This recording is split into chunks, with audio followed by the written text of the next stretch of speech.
Welcome to the Semi-Americans Podcast, Season 3. Emmanuel B. and Daniel Y. presenting another episode for y'all. For the first time in our podcast history, we have a guest coming back to the show. We are joined by Dr. Mark Spencer, a physician activist based out of the Atlanta area. Mark was a guest during our Season 2 episodes, so make sure to check that episode out. He now joins us today to provide us with an update on the situation in Atlanta with regards to incarceration policies and the proposed building of a police and fire training facility nicknamed Cop City.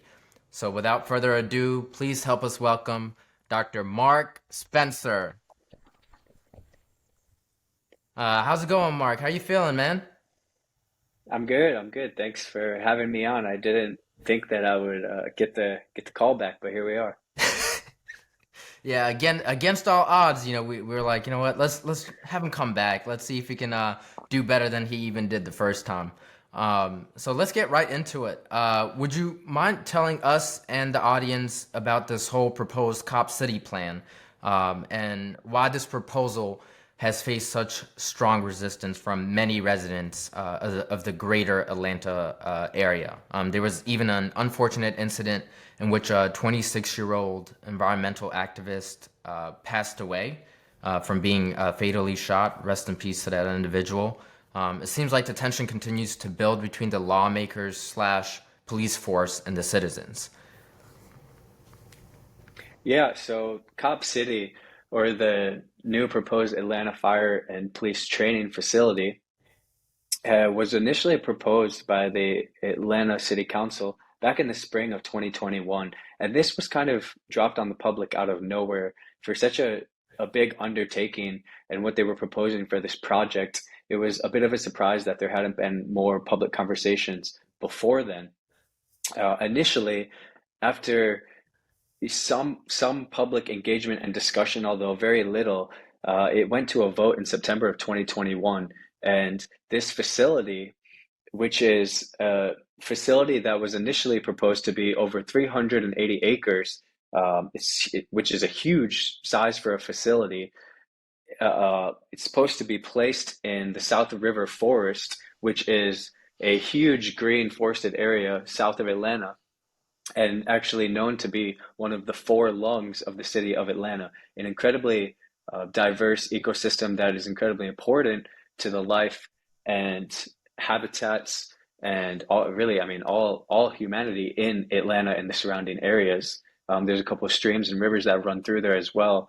And so to propose the site there was probably the most shocking thing to people. And then the second thing being just this huge investment in the furthering of the police state in Atlanta was the second thing that was very shocking to people.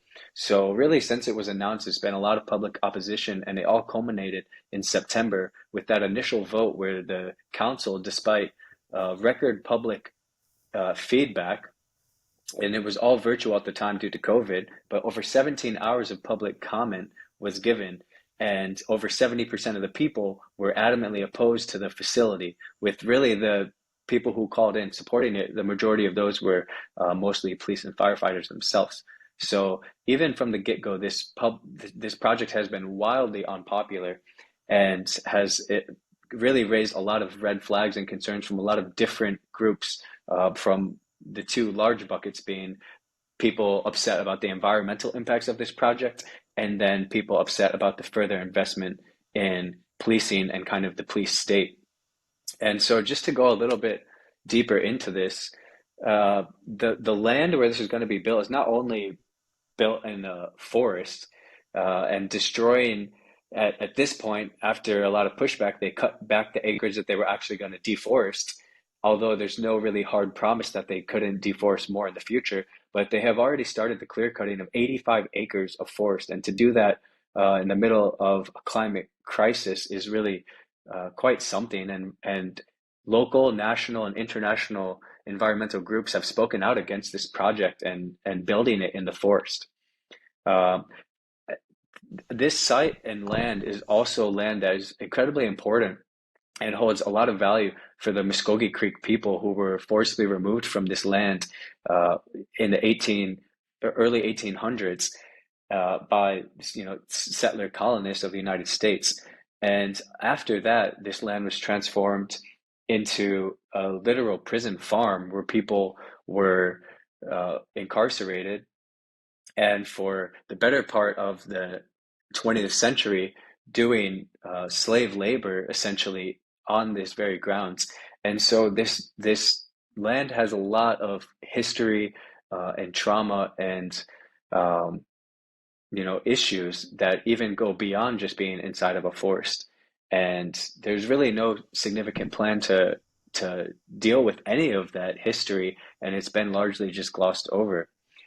And so that's really all the initial reasons that people were very upset about this project's being proposed, and really the reasons why people oppose it have only piled on since. And Mark, so, uh-huh. to ask you a question, could you give us some context in terms of the size of Cop City compared to training facilities in New York and Los Angeles, where they have police forces that are much larger in size compared to that of Atlanta? Yeah, I mean, one that is really striking is just that the NYPD, which is a massive police force, they have up to 40,000 officers, one of the biggest, if not the biggest, police department in the country. They train on about 30 acres of land. And so to give 85 acres on a lease that is actually as high as 180 acres now is incredible because Atlanta's police force has not even reached 2,000 officers. So the sheer size of this place uh, is striking. And as people started to understand more of what the actual plans were, they were upset not just because of where it was located and the history and the fact that it was sprung upon the public and the fact that they ignored all the public comment and feedback, but they realized that the plans for this facility included really building a literal mock city. And so they're building apartments, gas station, all of these things to practice what could really only be described as urban warfare policing and protest repression. And so this stems right out of the 2020 uprising. And you see that the police, who are facing a crisis of legitimacy following that and the death of George Floyd and continued police brutality that's been public, like Tyree Nichols, since then, are now trying to build a facility that will enable them to more effectively repel any sort of dissent, which is incredibly problematic, not just for people looking for police accountability, but for people looking for any sort of popular movement and uprising, whether that's today looking to claw back rights for reproductive rights or for transgender rights. Really, it's police repression is incredibly important to any type of people-based movement for justice, and Cop City is being built completely in opposition to all of these things. And so this is what the facility would be used for and what the training would be for. And so despite it being labeled as a public safety training center, what we know is that this is not what police do. It's not the function that they play in our society, and that this will do very little for the public health other than harm the environment and lead to the harming of more people and the repression of more movements. So for all of those initial reasons, people are wildly uh, against this project, and it's become wildly unpopular. Do you have any ulterior suggestions for the utilizations of funds in lieu of Cop City? I believe in a presentation before you had mentioned that they have around $67 million that are going into this project. Is that correct? Yeah, so initially, for about a year and a half, they continued the talking point that this was going to be $30 million of public funds and $60 million raised privately from corporations by the Atlanta Police Foundation, which is a nonprofit organization that essentially takes money from large corporate wealthy donors and funnels it to the police. They've funded things such as police housing, such as police bonuses, um, and police equipment, surveillance technology, and now they're looking to fund a cop city. And so, despite that kind of being the promise and uh, it being $30 million of public money, it's actually turned out that the lease requires the city to pay at least $67 million of public money.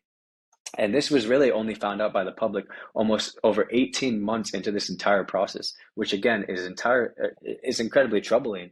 And so To answer your question, I mean, are there other ways that we could spend 67 or $90 million? The answer is yes, of course. And if you follow up from the initial 17 hours of public comment against the facility, if you listen to that, or you listen to the last two public comment sessions at the Atlanta City Hall, which were both back in person and both set records for the most public comments ever delivered to the public council. The first time, 100% was against Cop City. The second time, over 95% was against Cop City. And so people are coming out and spending entire days at the city hall just to be able to tell them for 2 minutes, 3 minutes, 5 minutes how they would rather spend this money. And so I encourage people to actually go back and listen to some of these comments, because a lot of people want to focus on what we're saying that we don't want, which is Cop City, but not enough people are actually listening to the alternatives and to the things that people are asking for in return for that. And so if we're talking about public safety, which in my case and in my world as a physician is very intimately attached to health, there's so many ways that we can fund things that will be more beneficial and more financially responsible to help both health and safety. And these things are as simple as making sure that we actually start dealing with the fact that we have an affordable housing crisis in Atlanta, that we have a wildly uneven funding of public schools in Atlanta, that really there's no mechanism for resolving conflict in Atlanta outside of the criminal legal system, which we know does not deliver adequate or just results for the vast majority of people. And so across the entire country, not just in Atlanta, most school systems in cities have far more police in the schools than they do counselors or restorative justice practitioners or people that can start with at a young age starting to talk to people about resolving conflict and actually getting to the root of harms instead of just throwing people into the criminal legal system. And so these are all types of alternatives that we can fund. Georgia is near last place for access to mental health care. This is something that we can fund instead of a Cop City. Georgia is close to last in maternal health outcomes. These are things that we can fund that would be more beneficial than a Cop City. And so I think the list really goes on, and especially just health investments that I see every day going unmet. I mean, we have people that can't access a psychiatrist for over a year, that can't see a neurologist for over 9 months. And these aren't problems that are necessarily unique to Atlanta, but it shows the priorities of the city and the state, that this is where it's deciding to put money. And to be quite honest, I think we all know that the $90 million upfront is a construction cost, and the maintenance for such an obscenely large facility is going to be astronomically high. I mean, they have plans to develop an entire horse farm there for police horses. They want to have a helicopter pad there. They were initially going to be doing explosions demos, which I think has been removed after public pushback. So really, the cost is just going to continue to spiral out of control. So, Mark, on the other side of things, though, why would somebody support Cop City? Yeah, I mean, it's all about public safety, right? Like, for as long as we've all been alive and far longer than that, policing has been tied to public safety. And so if the government, if the police create a crisis of public safety or get people scared about their own safety, and their solution to that, which has been told to us, is police, then that's the investment that's offered. And so I think it's really about So a people political who, benefit is yeah, I mean, right. people who want Cop City in the public, just your average citizens walking around and are in support of Cop City, I think just have a fundamental misunderstanding as to what police can actually offer them and what police actually does in a society. And what we know about policing is that it's not actually very good for public safety. The vast majority of police time is not spent on things that many of us care about. The vast majority of it is spent surveilling and criminalizing poor people for doing things related to their poverty and related to other struggles. A huge amount of police time is spent on traffic enforcement, which we know can be incredibly harmful, but almost never would require an armed agent of the state with a gun. A huge amount of police resources is devoted to fighting the drug war, which we know is not only not effective for removing drugs from places, but incredibly damaging and actually a huge contributor to the overdose crisis in the United States. So the things that the police are actually doing are at times often very harmful to society and not something that I would define as public safety. And so the concerns that people have, which are very real concerns, community-based violence, intimate partner violence, sexual violence, these are very real concerns and worth addressing. The question is, despite the police saying so, are they actually addressing these issues? Are they actually preventing harm from taking place or just following up after harm has already occurred? And what you see across the entire country, not just in Atlanta, is that in large cities, police consistently solve less than 50% of homicides. And so this is, of course, only showing up after the fact. And then if you look at sexual assault, it's even worse. There's studies that show that as low as 2% of rapes end in any sort of criminal conviction. So to put it another way, 98% of people in the United States commit rape and get away with it because the only system that we put in place to deal with that, to deal with a crime and a seriously harmful crime, is policing, and it's overwhelmingly failed us. And not just that, but policing introduces a lot of its own harm into the equation as well. So whatever little harm they may be preventing is overwhelmingly disproportionately wiped away from the own harms they introduce to the system. There's no other democratic or so-called democratic nation that would consider themselves to be wealthy and democratic that has armed agents of the state killing over 1,000 people every single year. That is a uniquely American problem. Um, it is frequently, year after year after year, the second most reported complaint against police is the use of sexual coercion and violence towards the public. The entire West Virginia State Patrol right now is under investigation for chronic sexual harassment claims towards the public. I mean, this is in 2023. This is going right now. In Chicago, they're building a memorial to victims of police torture, literal torture, and this is going on right now.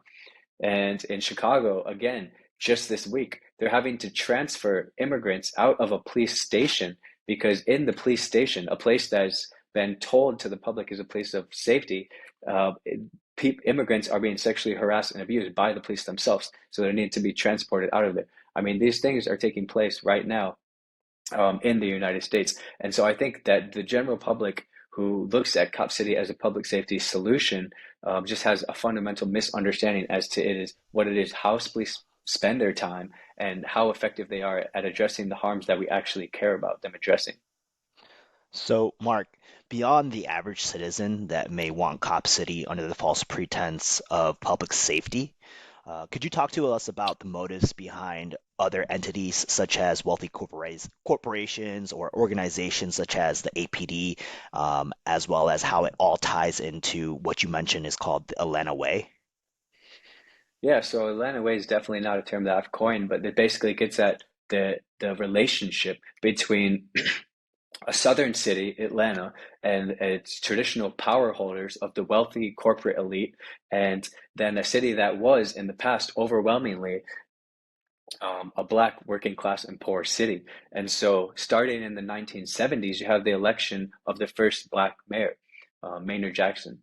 And so this really started what became, and well, even before that, there were similar things going on, but this really started the more publicly facing Atlanta way, where you had elected black officials that were really running the city. But in reality, the bills that were passing and the public policy that was going through was overwhelmingly corporate friendly policy that was stamped and approved by the wealthy white corporations that were truly pulling the strings behind the scenes. And where this has led us is that in the past 50 years, it's been a black led city, politically speaking. But the black population has shrunk from over 65% to now, for the first time, less than 50%. So Atlanta is no longer even a majority black city. And while that's been going on, Atlanta now, right now, is the most unequal city in the United States. And so, as different corporations have come to Atlanta for the corporate friendly policy and the tax breaks that they're getting, and the rampant development and gentrification, there's been very little done by that same city council that people have looked to and put faith in to represent them, to actually protect the working class and poor of Atlanta, which has been, again, historically black, and brought them all to political power in the first place, from the harms of displacement and abandonment. And what they've received in tandem is over policing, over criminalization, a jail in our county that 90% of Atlantans live in, Fulton County, that incarcerates people at 3 times the rate of similar counties across the United States. And this is in the context of a state, Georgia, who has more people under correctional control than any other state in the United States. And of course, we all know that the United States incarcerates more people than any country, let alone democracy, in the entire world. And so Georgia and Atlanta have been overly addicted to the punishment bureaucracy and have put a lot of faith that this will deliver, whether it's public safety or whether it's corporate friendly policies for them. And I think to answer the second part of your question is, why would council pass Cop City if it's unpopular and it seems like more people are speaking out against it than for it? And I think that the Atlanta Way and another similar entity known as the Prison Industrial Complex, which is the relationships between these corporations, these politicians, and the police, as well as the media, that feeds this frenzy and that feeds this idea that policing is safety. Like, how do all of these entities push forward a narrative that Cop City is beneficial, that Cop City is going to help the public, and that it will deliver safety and create this more equitable city? Well, the reality is it gets down to the real function of policing, which is to maintain the status quo. And so if you're a political operator who values your access, who likes being in the room and wants to have a career in politics, then it's beholden to you to do what the powerful people want you to do. And if you're a wealthy corporation who's doing well under the status quo, that's undertaxed, that exploits your workers, that can get tax breaks to build new buildings, that can deliver very little affordable housing, that can reap massive profits off the backs of workers, then of course you don't want much to change, right? But what we know is that inequality brings instability.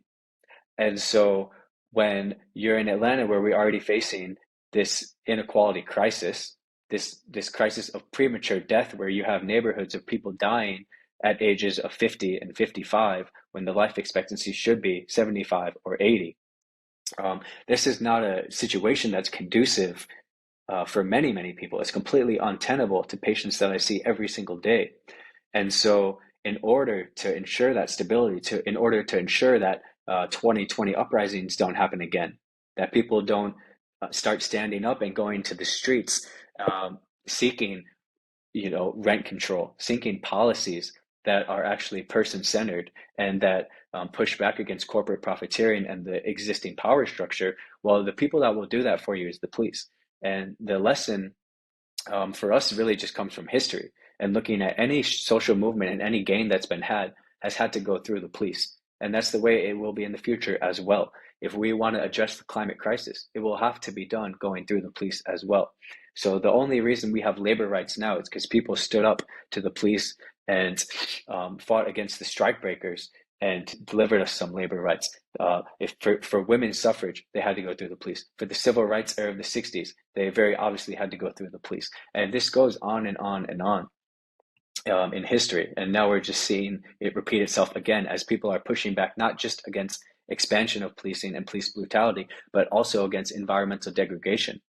And the last thing I'll add about this is that you're already seeing what Cop City will bring us as far as extreme repression.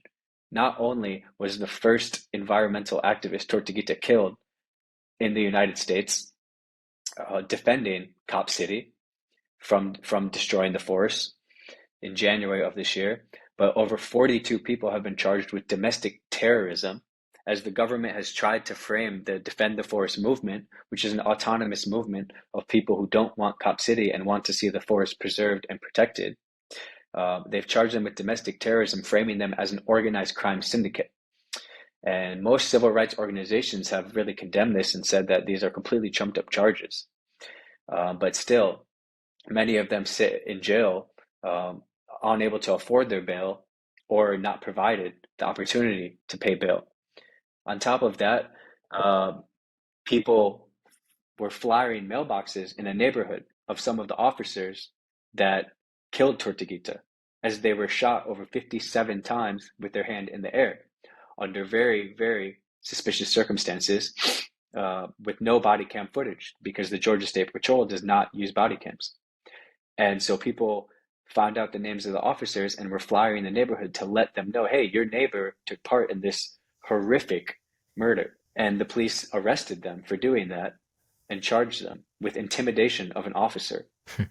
And so what you're seeing, these are only a few examples. I mean, there's been rampant intimidation of journalists. There was arrest and detainment of a legal observer at a protest. You're seeing every legal tactic used right now to exert the power of the police force to push through Cop City. And this is an incredibly dangerous time for people who are pushing back against all of these different types of laws that are being thrown at them.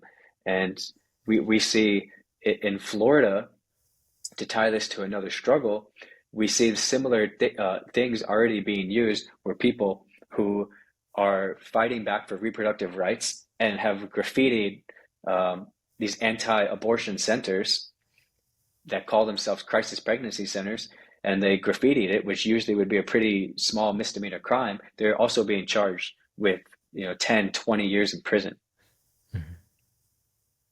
Yeah.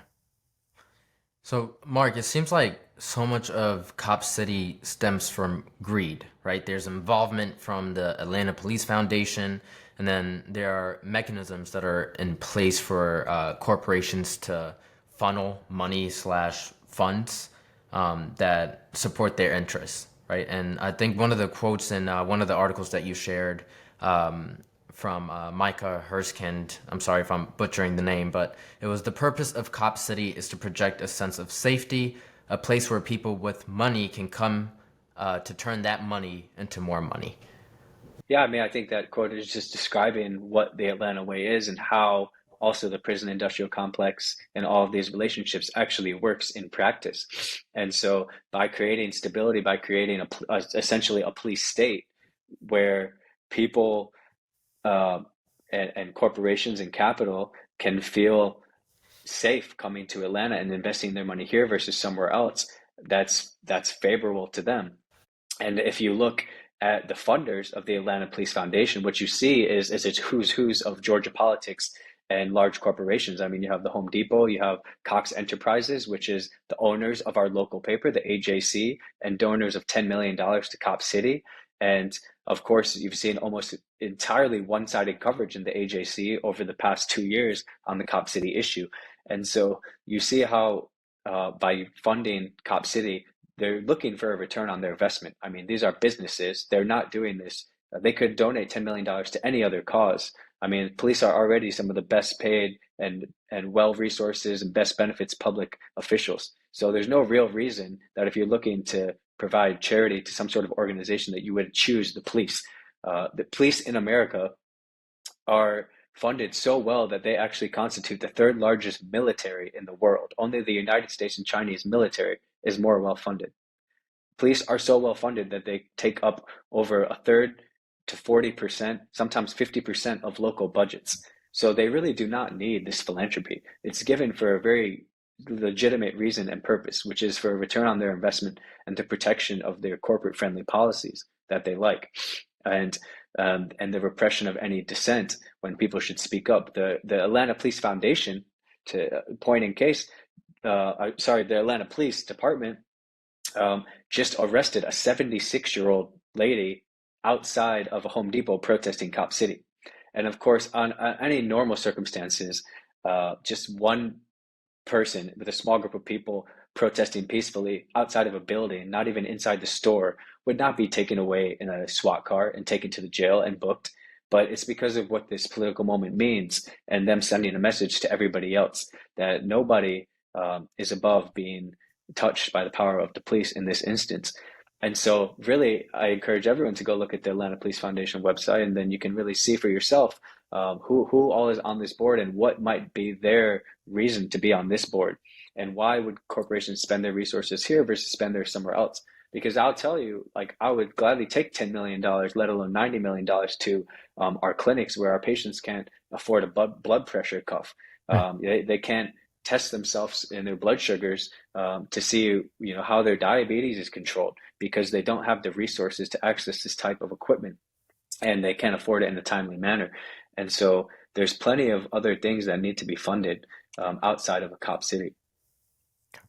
Mark, another concept that you mentioned was this concept of carceral humanism. Could you expand on that a little bit more? Yeah, I think that the way that carceral humanism, which is a term that I first came across written by James Kilgore, how that really relates to Cop City uh, is really that, well, first, let's just define it. I mean, I would say the easiest definition of carceral humanism is really the idea of building a more humane cage. And it's often talked about in terms of incarceration. But I think the way that this relates to Cop City specifically is this idea of framing the police as, well, people are mad about police brutality. Well, let's just do more training. Let's just do more community policing. Let's just do more crisis intervention training. All these, let's do implicit bias training. Let's diversify the police force. So there's all of these ways that the police and their boosters, being the police foundation, the public officials, where they try to say like, well, yes, Cop City is going to be so beneficial because it's about training. But first of all, most of these things have already been studied robustly, and any of the ways that you train the officers, it doesn't actually markedly reduce the outcomes, which is going to be arrest and detainment in horrific jail conditions. It's not going to be preventative of the harms we're trying to produce. And there's still going to be a huge amount of negative harms coming directly from the police through police brutality. So, like, it has very little to do with training. It has everything to do with the culture and institution of policing itself. And so this is not something that a cop city or any sort of new training program can change, because it's not something that has to do with the individual officers. I mean, I even personally know many very, very well-meaning and very great people that work in law enforcement, whether it's as a correctional officer or a police officer. That has nothing to do with the fact that every day they're contributing to a job that by nature is oppressive and it's use violence every single day. I mean, that's the work of policing, and there's no really way around that. And so I think that that's kind of how carceral humanism connects to Cop City. But when you look just in the grand scheme of things, it's really about how do we launder these projects? How do we launder these investments to the public when they're really so detrimental and the opportunity cost is so incredibly high? And so other things that are being done is, well, it seems unfair that uh, poor people have to sit in jail while rich people can afford their bond and get out. And people agree on that. But then the solution becomes, well, why don't we just use electronic monitoring in the community for everybody? And then no one has to sit in the jail, so they can sit at home and we can monitor them and know where they are. The problem is that now this allows us to have a limitless capacity jail, and that instead of dismissing a lot of charges that were meaningless and minor, they're not going to dismiss any, and they'll just throw everybody on the electronic monitor. And the electronic monitor is going to come with a $200 a month fee. And so now that corporation is going to profit tremendously. The government is going to benefit tremendously in terms of controlling the population and preventing any sort of dissent. And no one is really better off, because the people are still going to lose their job, they're still going to lose their money, and they're still going to be traumatized by the experience, whether it's inside the cage or out. But when you present it to the public, you get to be the humanist, and you get to be the one that's really trying to do what's right. And what's in Fulton County, again, how this is really taking shape right now is Fulton County is one of the most horrific jails in the United States, and that's really saying something. Uh, it, People are dying there at record rates. Two people, I mean, someone died there last year who was literally eaten to death by bed bugs after going neglected for weeks on end. And so their solution to this problem is not decarcerating and not using the legal mechanisms available that civil rights attorneys have prevented them, medical professionals have prevented to them, that we've been telling them for years on end to address their chronically overcrowded jail. Their solution is, well, we're going to spend $2.2 billion of public funds and build a new jail. But just so that you feel better about it, this jail is going to focus on healthcare, and there's going to be more square foot per person in the jail. And so this is how you create a manufactured crisis of their own doing, where they already have the mechanisms to get people out of the overcrowded jail, which would relieve the understaffing and allow people to live in a semi-humane environment, because a jail can never be a humane environment. And now they're able to get 2.2 billion public dollars to build a new jail that will replicate all of the same environmental issues that are integral to the jail itself, and have nothing to necessarily do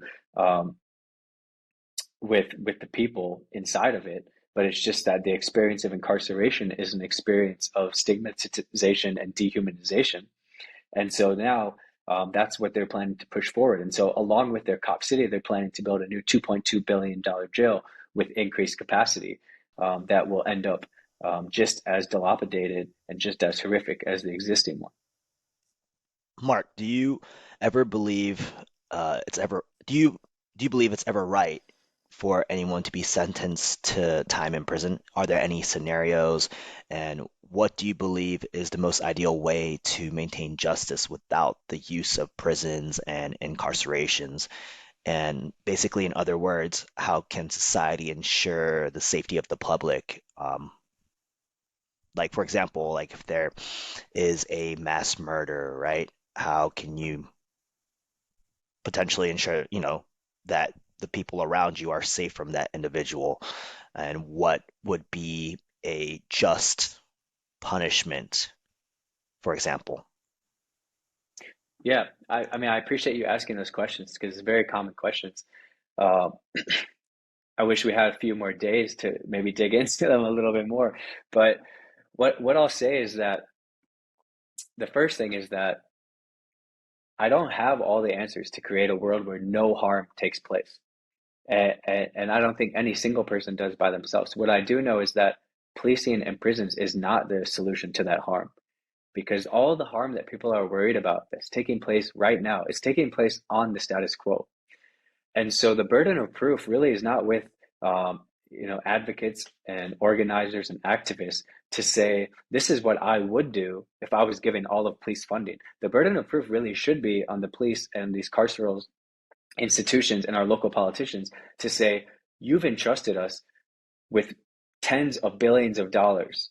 Over $1 trillion has gone into the drug war. You've entrusted us with all of these public resources, and these are the results that we can show for that. And what we see when we look at those results is truly horrifying. We see the most incarcerated and most policed country compared to any civilized, westernized, rich, whatever term you want to use, country. And we're still worried about the same things. People are still worried about community-based violence, and it has done nothing to really address it. When you look at incarceration, not only does it not effectively deter crime, but it doesn't even lower the chance that someone's going to come out and commit another crime.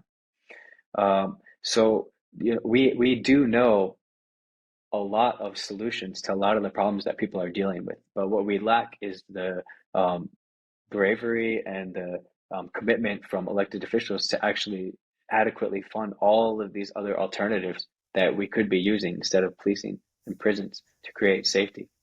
And I think that, and you mentioned it, when you asked me about a mass shooting or something. I mean, we can't create systems based on the exception, and that's exactly what we have done in the United States. Is created a system based on the most horrific exceptions to the rules. I mean, most people in a prison right now or in a local jail are not mass murderers, are not serial killers.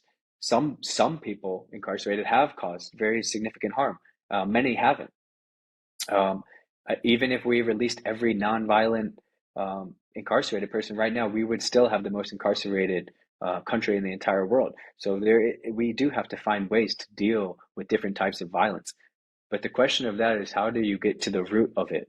And how do we actually address the root causes of violence so we can start preventing harm instead of chasing after it all the time? And so people way smarter than me have thought about this for a long time, and people have a lot of different ways of dealing with harm to ensure that it doesn't recur.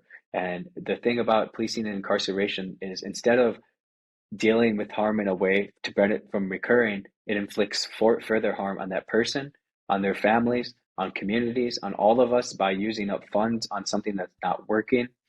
Um, there's even as simple programs of restorative justice programs, transformative justice programs, alternative response models to 911.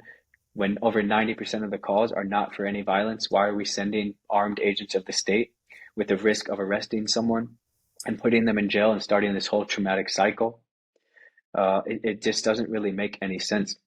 And so how we prevent harm is very important. What we do know is policing in prison is not the solution. What all those solutions looks like a world where we start dealing with the root causes, which also involves addressing the root causes of racism, white supremacy, homophobia and transphobia, misogyny. All of these things are things that we have to really get down to the root of, because this is where violence and neglect are really stemming from. But the beautiful thing about abolition and abolition of the prison industrial complex, if you look at anyone that writes about this and has taught about it for decades, Ruth Wilson Gilmore being one, it's very little about the removal of these harmful systems, even though that is very important. It's so much more about what can we build instead? What are the life affirming institutions that we need to build to ensure that we don't need police and prisons, that the idea of them would just be so outlandish to us, because people are well resourced and have what they need. I mean, how do we equip everybody with the internal tools and the external tools and resources to live safe and happy and healthy? And so what Ruth Wilson Gilmore says is that abolition is about the presence, not about the absence. And I think that is a very good, succinct summary of what people are trying to build in lieu of these systems of harm that inflict further harm onto everyone that comes across them. Mm-hmm. And Mark, last but not least, I do want to ask you this question, and it's, why do you care so much? I mean, you've had your hands full with residency. Now you're transitioning to full independent practice. What gives you your drive to maintain your activism, right? Because some of these issues you see in the clinical setting, sure, but you can, your hands are pretty full with everything else that's going on in your life. Why is this such a strong passion of yours? I think for a number of reasons, but I think for one, like I see preventable suffering every single day. Not just suffering, preventable suffering every single day in the hospital and the clinic. And that it just doesn't have to be that way. I think overall, I just would prefer to live in a different world than the world we live in now. Like I would prefer that people not be suffering in poverty. I would prefer that people could experience an upbringing similar to what I've had, that I had resources available to me. I had people that were invested in my education, in my safety, that introduced me to different things, that I had the access to read books I wanted to read. I had access to participate in the arts, in sports, in different types of things to explore my interests, and not have to worry about housing, not have to worry about food, not have to worry about all these things. And that's very achievable world. It's a world that we could have for everybody, but it takes political courage and it takes movements. And I will say that the most inspiring people to me are people that I've met through these movements, and people that truly believe in a sense of community and try to build community together, who are trying to equip people with these tools and provide the resources to create safety. And that's why a common refrain that you'll hear at any type of these protests is that we keep us safe. And they truly believe that, and they truly do, because they're invested in each other's well-being and they find solutions. I mean, the amount of compassion, empathy, creativity that stems from these types of movements and in trying to build these alternative worlds and future is truly inspiring. And I wish more people saw that picture instead of just seeing the picture painted by the media of people protesting Cop City as just being completely out of touch with reality or completely unconcerned with safety concerns. Because the reality is, many abolitionists and people that are concerned are very concerned about public safety. they just know that they're from communities that are over policed. They're from communities where community-based violence is rampant. But they know that it's not going to be solved and hasn't been solved by policing. They know that giving 50% of our budget is not enough. They know that giving 70% of our budget to police is not enough. And so I think it's about the world that you want to live in. And I don't think any country does it perfectly. Um, and that, they all have their problems. But Josie Duffy Rice, who's a journalist from Atlanta and lawyer, she says that ultimately, if you want to invest in policing, you're heading eventually towards one model, which is a police state model, and you're choosing to live in something more akin to North Korea, for example. Alternatively, if you choose to fund robustly social programs where you're meeting everyone's basic needs, where you're meeting people in crisis with care, whether that's people with substance use disorders, with mental health disorders, with other medical disorders, if people have disabilities, that we're ensuring that our world is accessible to them, uh, then you can live in a different type of world, something more akin to New Zealand, even though, of course, New Zealand is not perfect. But what people don't realize is that, especially today, with laws being passed across the United States, with the amount of funding going to police, with domestic charges, terrorism charges, and 30 years in prison being faced by what used to just be someone maybe getting a ticket for trespassing, if even for protesting, America is trending deeply more towards North Korea and fascism than it is towards a more equitable society. Before we sign off here, in what ways can people outside of Atlanta support, the efforts that people are, the efforts of those that are trying to prevent Cop City from becoming a negative reality? Yeah, I would say if you want to stay up to date, then you can go to the website or follow Defend the Atlanta Forest on any social. You can follow and donate to Atlanta Solidarity Fund that helps provide bail support for activists who are arrested for protesting activities. And then the biggest, most recent update is that since the traditional mechanisms haven't really been working out to stop the project, despite the widespread public opposition, a group of activists have launched a ballot referendum that's currently being canvassed for. So if you're in Atlanta, you can help canvass, and if you're not, then you can help provide financial support if you can for the Vote to Stop Cop City referendum. If by August 14th they get 70,000 signatures, then a question will go on to the November election asking whether or not we should cancel the lease to the Atlanta Police Foundation. So if this gets on to the ballot and people vote to cancel the lease, then the lease will be canceled and Cop City will be over. But either way, we plan to not see Cop City built. And the more people that are in the movement, the more people that know about it and pushing back against it, calling the supporters and funders of Cop City is very important. Asking them to pull out of the contract for the damage it's doing to our city, to our environment. Uh, all of these are different tactics that are valuable and important to seeing this through and allowing us to invest in something better. So we want to thank you, Mark, in closing out this podcast for joining us once again on another episode here on the Semi Americans podcast. We really appreciate your time and educating us on the political climate in Atlanta, as well as everything that's going on in relation to Cop City within the community. And through this conversation, through this podcast, we hope to provide some accurate information and further spread the truth on the current situation and inequality within Georgia. And please take some time to check out some of the links in our description to further learn and educate yourselves to help make a difference. And for the Semi Americans podcast, this is Daniel Y. and Emmanuel B. signing off.